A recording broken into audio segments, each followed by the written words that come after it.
Louise Lasser, the untold story of Mary Hartman's fall from fame. She was married to one of the most celebrated filmmakers in American history. She headlined a television show so strange and so successful it drew more nighttime viewers than Johnny Carson. And then, almost as fast as it happened, she vanished from the spotlight. This week, the world said goodbye to Louise Lasser, the actress, comedian, and one-time muse who helped shape the early career of Woody Allen before becoming a television phenomenon. In her own right, she died at 87 at her home in Manhattan of natural causes. But her story is so much bigger than one headline. So today, let's talk about who Louise Lasser really was. The highs, the heartbreak, and the legacy she leaves behind.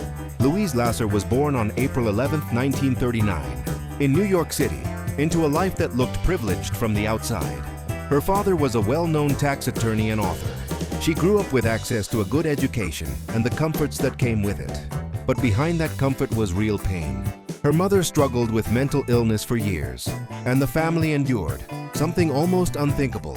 Her mother eventually died by suicide after her marriage fell apart. Years later, Louise's father would take his own life as well. It's hard to overstate how much that kind of loss can shape a person, and by most accounts, it shaped Louise deeply. She channeled a lot of that anxiety and turmoil into her work later on, something she'd openly reflect on throughout her career. She studied political science at Brandeis University, but the pull toward performing was strong. She started out singing in small clubs around Greenwich Village and doing improv, eventually landing a spot in the ensemble of a Broadway musical in the early 1960s at where, in a twist people love to bring up, she served as understudy to a young, not yet famous Barbra Streisand. Around this same time, Louise crossed paths with a young comedy writer named Woody Allen. It was the early 1960s, and Allen was just beginning to build his name as a stand-up comic and television writer.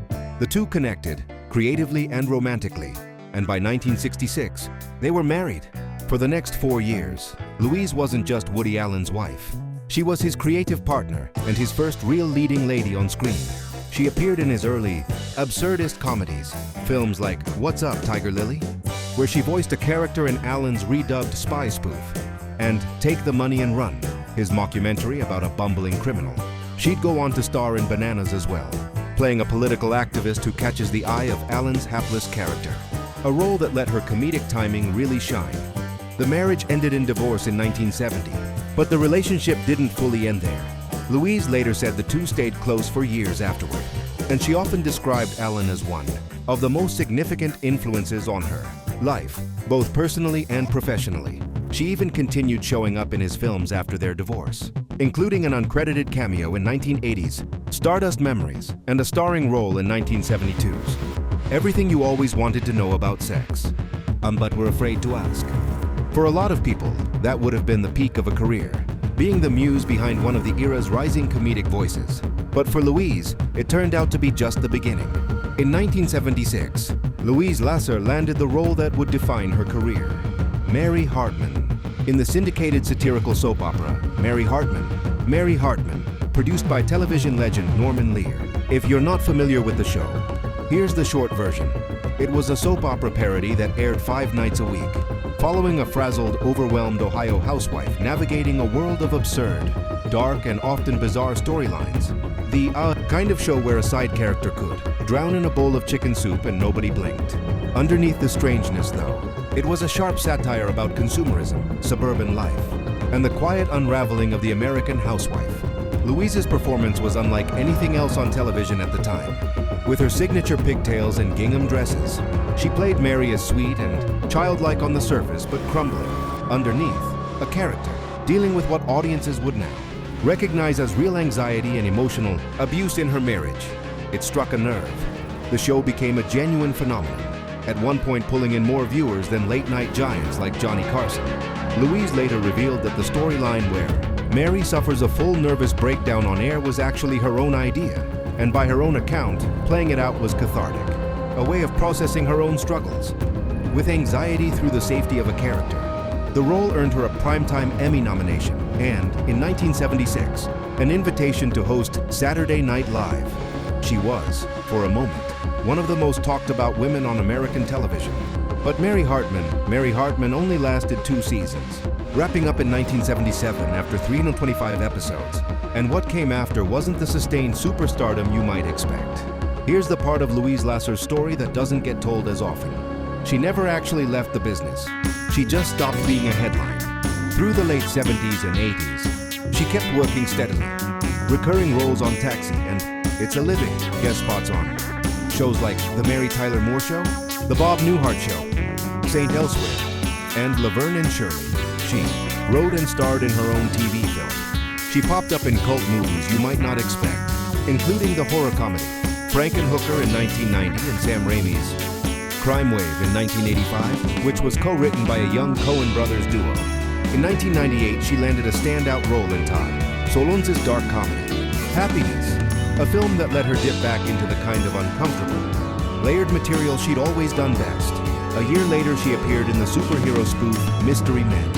And then, decades into her career, a whole new generation discovered her. From 2014 to 2015, she had a recurring role on Lena Dunham's HBO series, Girls, playing Beatty, a sharp, wheelchair-using artist who forms an unforgettable, darkly comic bond with Jemima Kirka's character. It's the kind of role that reminded longtime fans and introduced brand new ones to exactly why Louise Lasser was so good at walking the line between comedy and genuine emotional weight. Her very last on-screen role came in 2022 in the indie coming-of-age film, Funny Pages, a fitting final chapter for an actress who spent 6 decades gravitating towards stories that were a little strange, a little uncomfortable, and always honest. Louise Lasser passed away this past Monday at her home on Manhattan's Upper East Side. Her longtime friend Susan Charlotte confirmed the news, and reports indicate she died of natural causes. She was 87 years old. She's survived by her partner, Michael Citronini. In the days since, tributes have poured in from across the entertainment industry. Actors, writers, and longtime fans all reflecting on just how singular her talent was. Because when you really look at her career, Louise Lasser didn't just play one iconic role. She helped define a whole era of offbeat, anxious, deeply human comedy. The kind of comedic voice that Woody Allen became famous for, that she helped shape right alongside him, and that she then took in her own direction with Mary Hartman. She never chased the spotlight the way some of her peers did. By most accounts, she wasn't entirely comfortable with fame, even at her biggest moment. But she kept working, kept taking interesting roles, and kept showing up in projects, from cult horror films to prestige, HBO dramas, well into her 80s. That's a rare kind of career, not the flashiest, not the most famous, but real, resilient, and full of substance. So that's the story of Louise Lasser, from Woody Allen's leading lady, to the woman behind one of the strangest and most beloved shows in TV history, to a performer who kept surprising audiences right up until her final years. If you enjoyed this look back at her life and career, drop a comment below and let me know. Did you first discover her through Mary Hartman, through Woody Allen's films, or through Girls? I'd love to hear it. And if you want more deep dives into the stars who shaped entertainment history, make sure you're subscribed, because there's a lot more of these coming. Thanks for watching. I'll see you in the next one.